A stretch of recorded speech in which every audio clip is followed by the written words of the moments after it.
Welcome to iDream media. So, జనరల్‌గా heart attack అంటే ఒకప్పుడు పెద్ద ఏజ్‌లో చూసేవాళ్ళం. ఈ మధ్య కాలంలో చాలా చిన్న వయసులోనే హార్ట్ అటాక్ అనేది చూస్తూ ఉన్నాము. నిన్ననే ఈసీజీ తీయించుకున్నాము. ఇవాళ హార్ట్ అటాక్ వచ్చింది అనే వాళ్ళని గూడా మనం చూసాము. ఎందుకు ఈ హార్ట్ అటాక్ అనేది అంతగా పెరిగిపోయింది? హార్ట్ అటాక్ వచ్చే ముందు ఎలాంటి లక్షణాలు కనిపిస్తాయి? ఎప్పుడు డాక్టర్‌ని సంప్రదించాలి? హార్ట్ అటాక్ వచ్చిన వెంటనే మనం ఖచ్చితంగా చేయవలసిన పనేంటి? పూర్తి వివరాలు తెలుసుకుందాం. మనతో పాటు ప్రముఖ ఇంటర్వెన్షనల్ కార్డియాలజిస్ట్ డాక్టర్ రాహుల్ కొంగరా గారు ఉన్నారు from Apollo hospital Jubilee hills. Doctor గారు నమస్తే అండి. నమస్తే అండి. డాక్టర్ గారు, ఒకప్పుడు నిజంగానే హార్ట్ అటాక్ అంటే ఒక 50 అట్లా చూసేవాళ్ళం. లేదా ఫ్యామిలీ హిస్టరీ ఉంది అంటే హార్ట్ ఇష్యూస్ వచ్చేవి. కానీ ఇప్పుడు వాక్ చేస్తూ హార్ట్ అటాక్ వస్తుంది. షటిల్ ఆడుతుంటే హార్ట్ అటాక్ వస్తుంది. పాఠాలు చెప్పే టీచర్‌కి అప్పటికప్పుడే హార్ట్ అటాక్ వచ్చి కుప్పకూలి చనిపోవడం చూస్తున్నాము. డాక్టర్స్ కార్డియాలజీ హాస్పిటల్‌లో పేషెంట్స్‌ని చూస్తా ఆ రౌండ్స్‌లోనే హార్ట్ అటాక్ వచ్చి చనిపోవడం చూస్తూ ఉన్నాం. ఎందుకు చిన్న వయసులోనే హార్ట్ అటాక్ అనేది వస్తూ ఉంది? మనం ఎందుకు కనుక్కోలేకపోతున్నాము అది హార్ట్ అటాక్ అని? ఈరోజు చాలా గుడ్ క్వెషన్ అడిగారు. హార్ట్ అటాక్ అనేది బేసికల్‌గా మీ అందరికీ తెలుసు. హార్ట్‌కి బ్లడ్ సప్లై అనేది తక్కువవుతే, హార్ట్ పంపింగ్ అనేది తగ్గటం వలన హార్ట్ అటాక్ అని అంటాం దాన్ని. జనరల్‌గా మీరు అడిగిన క్వెషన్‌కి కరెక్ట్‌గా సమాధానం చెప్పాలంటే, మనం హార్ట్ అటాక్ జనరల్‌గా పెద్దవాళ్ళలో వస్తదనుకుంటాం. కానీ ఈ మధ్య బాగా చిన్న వయసులో వాళ్ళకి గూడా చూస్తున్నాం. వెస్టర్న్ పీపుల్ అంటే అమెరికా, యూరప్ అటు సైడ్ వాళ్ళతో పోల్చుకుంటే మన భారతదేశం సౌత్ ఈస్ట్ ఏషియన్స్‌కి జనరల్‌గా ఒక 10 సంవత్సరాలకి ముందల హార్ట్ ప్రాబ్లమ్స్ అనేవి స్టార్ట్ అవుతాయి. ఇది మనకి చాలా స్టడీసు, రీసెర్చ్ కూడా ప్రూవ్ చేసింది. దీని మీద అమెరికాలో కూడా ఒక మసాలా స్టడీ అని ఒక సెపరేట్ స్టడీ ఇప్పుడు చేశారనమాట. మన భారతీయుల మీద పాకిస్తాన్, బంగ్లాదేశ్, శ్రీలంక ఇలాగ మయన్మార్ ఇటు సైడ్ వాళ్ళందరి మీద స్టడీ చేసి ప్రూవ్ చేసింది ఏంటంటే వాళ్ళ మీద మనకి 10 ఏళ్లకు ముందల హార్ట్ అటాక్ వచ్చే అవకాశం, అంటే హార్ట్ అటాక్ కాదు హార్ట్ ప్రాబ్లమ్స్ వచ్చే అవకాశం ఎక్కువ ఉందని తెలుసు. దీంతో పాటు ఎందుకు మనకి హార్ట్ అటాక్స్ అనేది ఎక్కువ వస్తాయి, రకరకాల కారణాలు. ఒకటి మెయిన్ ఫ్యామిలీ హిస్టరీతో పాటు నెక్స్ట్ మన షుగర్ అనేది మన ఇండియా అనేది డయాబెటీస్ క్యాపిటల్ వరల్డ్ మొత్తానికి. షుగర్ లెవెల్స్, నెక్స్ట్ మనం తినే ఆహారం. మీరు చూస్తే మనం అందరికన్నా ప్రపంచం మొత్తంలో అందరికన్నా ఎక్కువ కార్బోహైడ్రేట్ తినే దేశం ఏదంటే మన ఇండియానే. మనం పొద్దున్న లేచిన దగ్గర నుంచి ఇడ్లీ, దోశ, పూరి, వడ ఇవన్నీ కార్బోహైడ్రేట్సే ఎక్కువ. దాంతోపాటు మనం లంచ్లో కూడా మనకి దాదాపు ఎక్కువ రైస్ ఎక్కువ, కూరలు తక్కువ. ఈ మధ్య స్టడీ కూడా వచ్చింది. ఈ మధ్య ఐసీఎంఆర్ స్టడీ కూడా వచ్చింది. ఐసీఎంఆర్ స్టడీలో కూడా ప్రూవ్ అయింది ఏంటి, వరల్డ్ మొత్తంలో కన్నా ఎక్కువ కార్బోహైడ్రేట్ తినే దేశం భారతదేశం. అదొకటి. దాంతోపాటు ల్యాక్ ఆఫ్ ఫిజికల్ యాక్టివిటీ. మీరు వెస్ట్రన్ వరల్డ్లో చూస్తే పొద్దున్న లేచిన దగ్గర నుంచి సాయంత్రం వరకు ఎక్కువసేపు నడుస్తారు, లేదంటే వీలైనంత తక్కువ కారు వాడతారు. డైలీ ఫిజికల్ యాక్టివిటీ చేస్తారు. మనకి అన్ఫార్చునేట్గా మనం ఒకప్పుడు చేసేవాళ్ళం, ఇప్పుడు మనకి కార్లు వచ్చినాయి, లేదంటే పొల్యూషన్ వల్ల దేని వల్ల మనం అన్ఫార్చునేట్గా ఎక్కువ నడవలేకపోతున్నాం. ఇలాగ lack of physical activity, next ఇంకా పొల్యూషన్ వల్ల, ఇలా రకరకాల కారణాల వల్ల మనకి హార్ట్ అటాక్ వచ్చే అవకాశం ఉంటుంది అనమాట. జనరల్గా ఇప్పుడు మీరు చూస్తుంటే యంగ్స్టర్స్లో ఏమవుతుంది, ఫస్ట్ స్ట్రెస్ లెవెల్స్ బాగా పెరిగిపోతున్నాయి. నెక్స్ట్ బాగా ఈ అవుట్ సైడ్ ఫుడ్ వల్ల అన్కంట్రోల్డ్గా కొలెస్ట్రాల్ లెవెల్స్ పెరిగిపోవటం. ఒకప్పుడు మీద మనకి ఎనర్జీ లెవెల్స్ బాగా ఎక్కువైపోయినాయి. ఒకప్పుడు మనకి ఫుడ్ దొరకటమే చాలా కష్టం. ఈ రోజు ఇంట్లో కూర్చొని మనం ఒక బటన్ నొక్కితే మన ఇంటికి ఫుడ్ డెలివరీ వస్తుంది. ఎక్కడికి వెళ్ళి నడిచి కూడా వెళ్ళాల్సిన అవసరం లేదు. దాంతో మనకి బాగా ఎనర్జీ ఎక్సెస్. దానివల్ల మనకి బాడీలో మెటబాలిజం అంతా డీరేంజ్ అవటం. తినేది ఎక్కువ, ఖర్చు చేసేది తక్కువ, పాజిటివ్ బ్యాలెన్స్ ఎక్కువ, నెగిటివ్ బ్యాలెన్స్ తక్కువ. ఇవన్నీ ఏంటి, రకరకాల కారణాలు. జెనెటిక్స్, నెక్స్ట్ వచ్చేసి షుగర్, నెక్స్ట్ వచ్చేసి food, next lack of physical activity, next వచ్చేసి స్ట్రెస్. వీటిలన్నిటితో పాటు ఎవరైతే ఎక్కువ స్మోకింగ్ చేస్తారో, లేదా ఎక్కువ పొల్యూషన్కి ఎక్స్పోజ్ అవుతారో, ఇవన్నీ మనకి హార్ట్ అటాక్కి రావటానికి ఒక మంచి గ్రౌండ్ సెట్ చేసి పెడతాయి అన్నమాట. అన్ఫార్చునేట్గా మన యూత్ ఈ మధ్య కాలంలో ఎక్కువ మంది ఈ అన్నిటికీ ఎక్స్పోజ్ అవుతున్నారు. దీనివల్ల మనకి హార్ట్ అటాక్స్ చాలా ఎక్కువ అవుతున్నాయి. ఇంకో గుడ్ క్వశ్చన్ అడిగారు, డాక్టర్స్ కూడా మనం చూస్తున్నాం. డాక్టర్స్ అందరికీ చూడటానికి చాలా హ్యాపీగా హాస్పిటల్లో పని చేసుకుంటారు, రౌండ్స్ వేసుకుంటారు, ఇంటికి వెళ్ళిపోతారు, వాళ్ళకి ఏం ప్రాబ్లమ్స్ రావని మనం అనుకుంటూ ఉంటాం.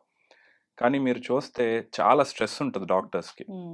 ఒక పేషెంట్ గురించి ఒక ప్రొసీజర్ చేసేటప్పుడు, ఆ ప్రొసీజర్ సక్సెస్‌ఫుల్‌గా అయిపోయే వరకు డాక్టర్ ఎంత స్ట్రెస్‌ఫుల్‌గా ఫీల్ అవుతాడంటే, మీరు ఆ టైంలో డాక్టర్‌కి ఒక హార్ట్ రేట్, బీపీ మానిటర్ చేశారనుకోండి, ఆ ఫ్లక్చుయేషన్స్ చూస్తే మీకే భయమేస్తది. అదొకటి. Next long working hours. Next irregular food habits. Next వచ్చేసి నైట్ డ్యూటీలు చేయటం, అది చేయటం. అసలు మీకు డేటా ఒక పెద్ద స్టడీ చేశారనమాట. ఏ డిపార్ట్మెంట్ డాక్టర్స్‌లో highest number of heart problems ఉన్నాయని. కార్డియాలజిస్టులు మీరు చెప్తే మీరు ఆశ్చర్యపోతారు. కార్డియాలజిస్టులకి టాప్ 5 కూడా కాదు. టాప్ 3లో కార్డియాలజిస్టులు ఉంటారు. ఎక్కువ హార్ట్ ప్రాబ్లమ్స్ ఉండే డాక్టర్స్‌లో. That is the irony of the situation. Yes. So, doctor garu అంటే మాలాంటి నార్మల్ పీపుల్ కన్నా డాక్టర్స్ లైఫ్ స్పానే ఒక 10 ఏళ్ళు తక్కువ. Yes, that is ఆ! true. And science is also telling that. Yes. అయితే ఎందుకు ప్రీ సింప్టమ్స్ ఇప్పుడు హార్ట్ అటాక్ వచ్చే ముందు ఈ బండ గుర్తులు ఈ 4 సింప్టమ్స్ ఉంటాయి. గుర్తుపెట్టుకోండి. హాస్పిటల్‌కి వెళ్ళండి అంటే అట్లాంటివి ఏమి ఉండవా? సో, యాక్చువల్‌గా ట్రెడిషనల్ రిస్క్ ఫ్యాక్టర్స్ అని కొన్ని ఉంటాయి. అండ్ రిస్క్ ఫ్యాక్టర్స్‌తో పాటు స్క్రీనింగ్ స్కోర్స్ అని కొన్ని ఉంటాయి. మనకి జనరల్‌గా షుగర్ ఒకటి, డయాబెటిస్ ఒకటి, ఫ్యామిలీ హిస్టరీ ఒకటి. ఇవి జనరల్‌గా రిస్క్ ఫ్యాక్టర్స్. ఈ రిస్క్ ఫ్యాక్టర్స్ ఉన్నోళ్ళందరికీ స్కోరింగ్ సిస్టమ్స్ ఉంటాయన్నమాట. జనరల్‌గా వెస్టర్న్ వరల్డ్‌లో అమెరికన్ గైడ్‌లైన్స్ కొన్ని 40 ఇయర్స్ నుంచి స్కోరింగ్ చేసి వాళ్ళని క్లాసిఫై చేస్తారు. ఓకే. వీళ్ళు హై రిస్క్ అంటే హార్ట్ ప్రాబ్లమ్ రావటానికి హై రిస్క్. వీళ్ళు లో రిస్క్. వీళ్ళు ఇంటర్మీడియేట్ రిస్క్ అని క్లాసిఫై చేస్తారు. అలాగా మన ఇండియాకి లిపిడ్ అసోసియేషన్ ఆఫ్ ఇండియా అని ఒకటి ఉంది. వాళ్ళు కూడా ఈ మధ్య కొత్త గైడ్‌లైన్స్ ఇచ్చారు. సో, మనకి కూడా ఒక 30 ఇయర్స్ నుంచి క్లాసిఫై చేస్తున్నారు. సో, జనరల్‌గా ఇలా క్లాసిఫై చేయటం వల్ల మనకేమవుతుందంటే ప్రజలకి అవగాహన ఎక్కువ వస్తుంది. ఓకే. నేను ఈ వయసు నుంచి ఈ చెకప్స్ చేపించుకోవాలి. ఈ చెకప్స్‌లో నేను ఇవి చూసుకోవాలి. ఎవరికైతే దాంట్లో హై స్కోర్స్ ఉన్నాయో వాళ్ళు నెక్స్ట్ లెవెల్ ఆఫ్ టెస్టింగ్‌కెళ్ళాలి. సో, అలా టెస్టింగ్‌కెళ్ళినప్పుడు చాలా మందిలో మనం ముందలగానే ఓకే. పలానా వాళ్ళకి ఓకే. వీళ్ళకి థ్రెడ్‌మిల్ టెస్ట్ చేసాము. లేదంటే వీళ్ళని మనం సింప్టమ్స్ అడుగుతున్నాం. లేదా వీళ్ళని హిస్టరీ అడుగుతున్నాం. అలా మనం ఐడెంటిఫై చేసుకొని వీళ్ళలో ప్రాబ్లమ్ ఉంది. లేదా వీళ్ళు high risk for heart disease అని మనం గుర్తించి చాలా వరకు ప్రివెంట్ చేయగలుగుతున్నాం. నెక్స్ట్ దీంతో పాటు చాలా కామన్‌గా చేసే మిస్టేక్ ఏంటంటే గ్యాస్ట్రైటిస్ అనుకోని చాలామంది హార్ట్ ప్రాబ్లమ్‌ని నెగ్లెక్ట్ చేస్తారు. ఏమంటారు? సార్ నేను బయట తిన్నాను నిన్న. నాకు కొంచెం ఒళ్ళంతా కడుపులో అంతా మంటగా ఉంది. గ్యాస్ట్రైటిస్ అనుకున్నాను సార్ అని. ఇలాగ గ్యాస్ట్రైటిస్ అనుకోని ప్రాణాలు పోగొట్టుకున్నోళ్ళని నా ప్రాక్టీస్‌లో చాలా మందిని చూశాను. సో, దయచేసి ఎస్పెషల్లీ ఇండియన్ మేల్స్ అది ఒక 30+ గ్యాస్ట్రైటిస్ అని అనిపిస్తే ఊరికనే నెగ్లెక్ట్ చేయొద్దు. డెఫినెట్‌గా వెళ్ళి చిన్న టెస్ట్ ఒక ఈసీజీ వెరీ బేసిక్ టెస్ట్ ఒక ఈసీజీ చేయించుకొని ఒక వీలైతే ఈసీజీలో ఏదైనా చేంజెస్ ఉంటే దానికి సంబంధించిన next level of test troponin టెస్ట్లు ఎక్కువ ఇవన్నీ చేయించుకొని అంతా బాగుంది అనుకుంటేనే మీరు సేఫ్గా ట్రోపోనిన్ అంటే బ్లడ్ టెస్టా? ట్రోపోనిన్ అనేది ఒక బ్లడ్ టెస్ట్. హార్ట్ అటాక్ అనేది వస్తే ట్రోపోనిన్ టెస్ట్ అనేది ఎక్కువ అవుతుంది అనమాట. ఎవరైనా చేయించుకోవచ్చు. ఎవరు పడితే వాళ్ళు చేయించుకోకూడదు. అది ఇంకో మిస్ కన్సెప్షన్. చాలా మంది ఏం చేస్తారంటే ఊరికనే చేయించుకుంటారు టెస్ట్లు. దానివల్ల సిస్టమ్‌ని అబ్యూజ్ చేస్తున్నాం. మనం ఆల్రెడీ మన system very very very high burden system. ఇంకా ఎక్కువ స్ట్రెస్ క్రియేట్ చేస్తుంది. ఈసీజీ వరకు సింప్టమ్స్ ఉంటే చేయించుకోండి. డాక్టర్ సజెషన్ ప్రకారం మీకు ట్రోపోనిన్ అవసరమా లేదంటే నెక్స్ట్ టెస్ట్ అనేది అవసరమా డిసైడ్ చేసుకొని మనం ప్లాన్ చేసుకోవచ్చు. ఇప్పుడు ఈ గ్యాస్ట్రైటిస్ వల్ల వచ్చిన నొప్పికి గుండె నొప్పికి ఉన్న తేడా అంటే ఏముంటుంది? ఒక చిన్న తేడా. సో, సింపుల్‌గా చెప్తాను. జనరల్‌గా classical symptom of heart attack ఎలా ఉంటదంటే లెఫ్ట్ సైడ్ కామన్‌గా లెఫ్ట్ సైడ్ వస్తది. అలానే ఓన్లీ లెఫ్ట్ సైడ్ అనే కాదు. Left side pain. ఎవరన్నా మన గుండె మీద ఒక పెద్ద బండరాయి తెచ్చి పెట్టేస్తే ఎంత భారంగా ఉంటదో. బరువు. ఆ బరువు ఇక్కడి నుంచి మళ్ళీ ఎడం చేతికి లాగేసినట్టు రావటం. కొంతమంది గొంతు వరకు రావటం. ఇలాగ జనరల్‌గా వస్తది. ఆ పెయిన్ కూడా వచ్చినప్పుడు మనకి కొంచెం ఆయాసం రావటం. బాగా చెమటలు పట్టడం. దాంతో పాటు గుండె దడ రావటం. ఒక్కొక్కసారి కొంతమందిలో కళ్ళు తిరగటం. ఇలాంటివి సాధారణంగా చూస్తాం. అలా అని ప్రతిసారి హార్ట్ అటాక్ ఇలానే వస్తదా అంటే కాదు. చాలా మందికి షుగర్ ఉన్న పేషెంట్లకి ఎస్పెషల్లీ షుగర్ ఉన్న పేషెంట్లకి క్లాసికల్‌గా హార్ట్ అటాక్ ఇలా రాదు. వాళ్ళలో ఎలా ఉంటదంటే ఎక్కువ అలసట రావటం. అంటే ఇదివరకు బానే ఉంటారు. సడెన్‌గా వాళ్ళకి ఒక రోజు ఇదివరకు చేసే పని మీద పని చేయటంలో అలసట ఎక్కువ రావటం. అదొకటి. దాంతో పాటు బాగా ఆయాసం రావటం.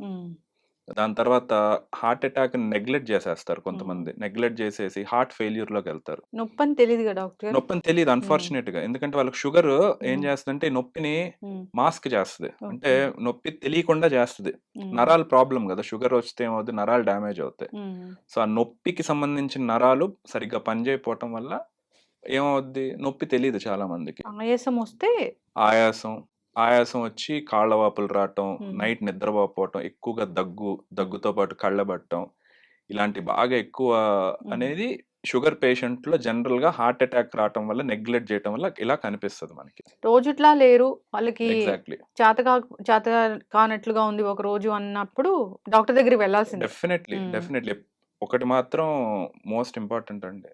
సొంత డెసిషన్స్ హ్మ్. హెల్త్ దగ్గరికొచ్చేటప్పటికి దాదాపు అవాయిడ్ చేయండి. హ్మ్. లేదా మీరు ఎవరో యూట్యూబ్‌లో చెప్పారనో, ఎవరో ఇన్‌స్టాగ్రామ్‌లో చెప్పారనో, ఫేస్‌బుక్‌లో చెప్పారనో గాదు. కొన్ని కొన్ని మీ బాడీని మీరు వినాలి. హ్మ్. సింప్టమ్స్ వచ్చినప్పుడు అది పెద్ద డాక్టరో, చిన్న డాక్టరో, పెద్ద హాస్పిటలో, చిన్న హాస్పిటలో ఎళ్లి బేసిక్ ఎవాల్యుయేషన్ వరకు చేపించుకోండి. హ్మ్. ఎందుకంటే చాలా సార్లు ఇట్లాగా చాలామంది అన్‌ఫార్చునేట్‌గా వి లాస్ట్ మెనీ పేషెంట్స్. అవును. చాలా మంది గూడా అంటే ఈ గ్యాస్ నొప్పేలే ఎగ్జాక్ట్‌లీ. నేను గూడా ఇద్దరు, ముగ్గురు పేషెంట్స్‌ని పంపించాను డాక్టర్ గారు. హ్మ్. వాళ్ళు గ్యాస్ నొప్పి అనుకోని 2, 3 రోజులు ఉండడము, మళ్ళీ హ్మ్. మేము గైడ్ జేయడము, వాళ్ళెళ్ళడము, వాళ్ళకి హ్మ్. Stents yeah! పడడము యాహ్! అంతవరకు. 100%. హ్మ్. 100% అండి. ఇప్పుడు మీరిందాక ఇంకో క్వెషన్ అడిగారు. నిన్న మొన్న ఈసీజీ చేపిచ్చాము. హ్మ్. నార్మల్‌గుంది. నాలుగో రోజుకి మళ్ళీ హ్మ్. హార్ట్ అటాక్ వచ్చింది. ఈసీజీ అనేది ఆ నిమిషంలో మీ హార్ట్ ఎలా ఉందో చెప్పుద్ది. హ్మ్. లేదా ఇదివరకు మీ హార్ట్‌కి ఏదైనా డ్యామేజ్ అయితే దానికి సంబంధించిన చేంజెస్ మాత్రం చెప్పుద్ది. హ్మ్. రేపు జరగబోయేది మీకు ఈసీజీ చెప్పదు. హ్మ్. అప్పటికప్పుడు సింప్టమ్ వస్తే అప్పటికప్పుడు సింప్టమ్ వస్తే ఈసీజీ తీపిచ్చుకొని ఏదన్నా ఉంటే దాని ప్రకారం మెడికల్ ట్రీట్మెంట్ తీసుకోవటం. హ్మ్. అది. యెస్. డాక్టర్ గారు ఈ మధ్య ఒక వీడియో వైరల్ అవుతూ ఉంది. హార్ట్ అటాక్ వస్తే ఇంట్లోనే మనము ఒక 3 టాబ్లెట్లు దగ్గర పెట్టుకోండి. డాక్టర్ దగ్గరికి వెళ్ళేలోపు ఈ టాబ్లెట్స్ వేసుకోండి అని అంటున్నారు. నిజంగానే అవి పనిచేస్తాయా? ఇది ఏమన్నా ప్రజల్ని ఇబ్బంది పెట్టే అంశమా? సో, వెరీ గుడ్ క్వెషన్ అండి. ఇది చాలా ఇంపార్టెంట్ ఫర్ పబ్లిక్ అవేర్‌నెస్. జనరల్‌గా హార్ట్ అటాక్ అనేది వచ్చింది అంటే పేషెంట్ హాస్పిటల్‌కి వచ్చిన తర్వాత గూడా మేము డయాగ్నోస్ చేసి ఈసీజీ గాని, వేరే సింప్టమ్స్‌ని అడిగి డయాగ్నోస్ చేసి ఫస్ట్ ఇచ్చే ట్రీట్మెంట్ మీరు చెప్పిన 3 టాబ్లెట్స్. హ్మ్. ఒకటి యాస్పిరిన్, హ్మ్. రెండోది క్లోపిడోగ్రెల్, 3 ఎటోరోస్టాటిన్. హ్మ్. ఇందులో యాస్పిరిన్, క్లోపిడోగ్రెల్ వచ్చేసి బ్లడ్ థిన్నర్స్. హ్మ్. ఎటోరోస్టాటిన్ అనేది ఒక కొలెస్ట్రాల్ మెడిసిన్ అన్నమాట. హ్మ్. ఈ బ్లడ్ థిన్నర్స్ ఏం చేస్తాయంటే హార్ట్ అటాక్ అంటే ఒక బ్లడ్ క్లాట్ ఫామ్ అవటం. సో, ఈ బ్లడ్ క్లాట్‌ని కరిగించడానికి బ్లడ్ థిన్నర్స్ ట్రై చేస్తాయి. సో, హ్మ్. అండ్ ఫర్దర్‌గా ఆ బ్లడ్ క్లాట్ ప్రోగ్రెస్ అవ్వకుండా అంటే ఇంకా పెరగకుండా ఉండటానికి ఈ బ్లడ్ థిన్నర్స్ టాబ్లెట్స్ హెల్ప్ చేస్తాయి. అండ్ ఇవి లైఫ్ సేవింగ్ టాబ్లెట్స్. హ్మ్. అంటే అలా అని అందరూ చెస్ట్ పెయిన్ వచ్చినప్పుడు, లేదంటే ఏదన్నా హార్ట్ అటాక్ అని మీకు అనిపించినప్పుడు ఆ టాబ్లెట్స్ వేసుకోవాలా అంటే it is a very grey area. హ్మ్. అందులో కొంతమందికి నిజంగా హార్ట్ అటాక్ ఉన్నోళ్ళకి వాళ్ళ అదృష్టవశాతం దగ్గర టాబ్లెట్స్ ఉంటే పనిచేస్తాయి. కొంతమందికి హార్ట్ అటాక్ లేని వాళ్ళు ఆ టాబ్లెట్స్ వేసుకోవటం వల్ల వేరే కాంప్లికేషన్స్ వచ్చినోళ్ళు కూడా ఉంటారు. సో, అందుకే మీకేదన్నా ఇబ్బంది అనిపించినప్పుడు నెగ్లెక్ట్ చేయకుండా దగ్గరలో ఉన్న హాస్పిటల్‌కి వెళ్ళడం అనేది బెస్ట్ థింగ్. యెస్.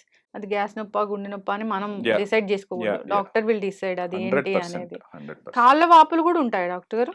సో, కాళ్ళ వాపులు ఇమ్మీడియేట్‌గా హార్ట్ అటాక్ వల్ల హ్మ్. రావు. హార్ట్ అటాక్ వల్ల హార్ట్ పంపింగ్ ఫంక్షన్ తగ్గుద్ది. హ్మ్. అలా పంపింగ్ ఫంక్షన్ తగ్గటం వల్ల ఏమవుద్ది, హార్ట్ అనేది బేసికల్లీ ఒక పంప్ లాంటిదండి. హ్మ్. Forward blood, backward blood. హ్మ్. హార్ట్ అటాక్ రావటం వల్ల హార్ట్ ఫార్వర్డ్ బ్లడ్ పంపించలేదు. హ్మ్. సో, ఆ బ్లడ్ అంతా ఏమవుద్ది, ఎళ్లి లంగ్స్‌లో చేరుద్ది, ఊపిరితిత్తుల్లో చేరుద్ది. హ్మ్. ఆ ఊపిరితిత్తుల్లో నుంచి మళ్ళీ కింద భాగాలన్నిట్లోకి అలా ఫ్లూయిడ్ అనేది అక్యుములేట్ అవుద్దనమాట. హ్మ్. సో, కాళ్ళ వాపులు హార్ట్ అటాక్ వల్ల హార్ట్ ఫెయిల్ అవ్వటం వల్ల వస్తాయి. హ్మ్. అలా అని ప్రతి కాళ్ళ వాపులు హార్ట్ ప్రాబ్లమ్ వల్లని మళ్ళీ అదొక అపోహ. హ్మ్. కాళ్ళ వాపులకి రకరకాల కారణాలు. హ్మ్. కిడ్నీ ప్రాబ్లమ్ వల్ల రావచ్చు, వారికోస్ వీన్స్ వల్ల రావచ్చు, లేదా ఏదైనా ఇన్ఫెక్షన్ దెబ్బ తగలటం వల్ల రావచ్చు. హ్మ్. సో, ఓవరాల్‌గా ఒక సింప్టమ్ ఒక దాని వల్ల అని ఇట్స్ డిసైడ్ వెరీ జేసుకోవడానికి. డిఫికల్ట్. యెస్. మేము అందుకే కదా అన్ని సంవత్సరాలు చదువుకొని హ్మ్. ప్రాపర్‌గా ట్రీట్మెంట్ చేసేది. సో, సొంత ట్రీట్మెంట్స్ చాలా వరకు అవాయిడ్ చేయండి వీలైనంత వరకు. హార్ట్ అటాక్ వస్తే ట్రీట్మెంట్ అంటే ఎట్లా ఉంటుంది? సో, హార్ట్ అటాక్ అనేది డయాగ్నోస్ అవ్వటం వల్ల హ్మ్. ట్రీట్మెంట్స్ కూడా మనకి వేరియస్ టైప్స్ ఆఫ్ ట్రీట్మెంట్స్ ఉన్నాయండి. హ్మ్. రకరకాల ట్రీట్మెంట్స్. సో జనరల్గా హార్ట్ అటాక్లో రకాలు ఉంటాయి. అందులో ఎస్టీ ఎలివేషన్ ఎంఐ అంటారనమాట, స్టెమీ అంటాం. స్టెమీ అనేది హార్ట్ అటాక్స్లో ఉన్న రకాల్లోకి అత్యంత most dangerous and life threatening అనమాట. సో స్టెమీని కరెక్ట్గా ఐడెంటిఫై చేయకపోతే హార్ట్ అనేది ఫెయిల్ అయ్యి బాడీ అనేది షాక్లోకి వెళ్ళినప్పుడు మనం ఎంత ట్రీట్మెంట్ చేసినా ఓన్లీ 50% బతుకుతారు. ఇవి నేను చెప్పే మాటలు కాదు, స్టడీస్ కూడా చెప్తున్నాయి. వరల్డ్ వైడ్ కొన్ని సంవత్సరాలు, దశాబ్దాలు కొద్ది చేసిన స్టడీస్ కూడా చెప్తున్నాయి. సో ఇలా స్టెమీ అనేది పేషెంట్కి డయాగ్నోస్ అయినప్పుడు హార్ట్ అటాక్లో ఫస్ట్ ఈసీజీ ద్వారా దాన్ని ఐడెంటిఫై చేస్తాం. తర్వాత టైం ఈజ్ వెరీ ఇంపార్టెంట్ అండి. ఫస్ట్ 2 అవర్స్లో బ్లడ్ థిన్నర్ ఇంజెక్షన్స్ ఉంటాయి కొన్ని. బ్లడ్ థిన్నర్ ఇంజెక్షన్స్ తర్వాత స్టంట్ వేయటం, ఈ రెండు ఫస్ట్ 2 అవర్స్లో దాదాపు సమానంగా పనిచేస్తాయి.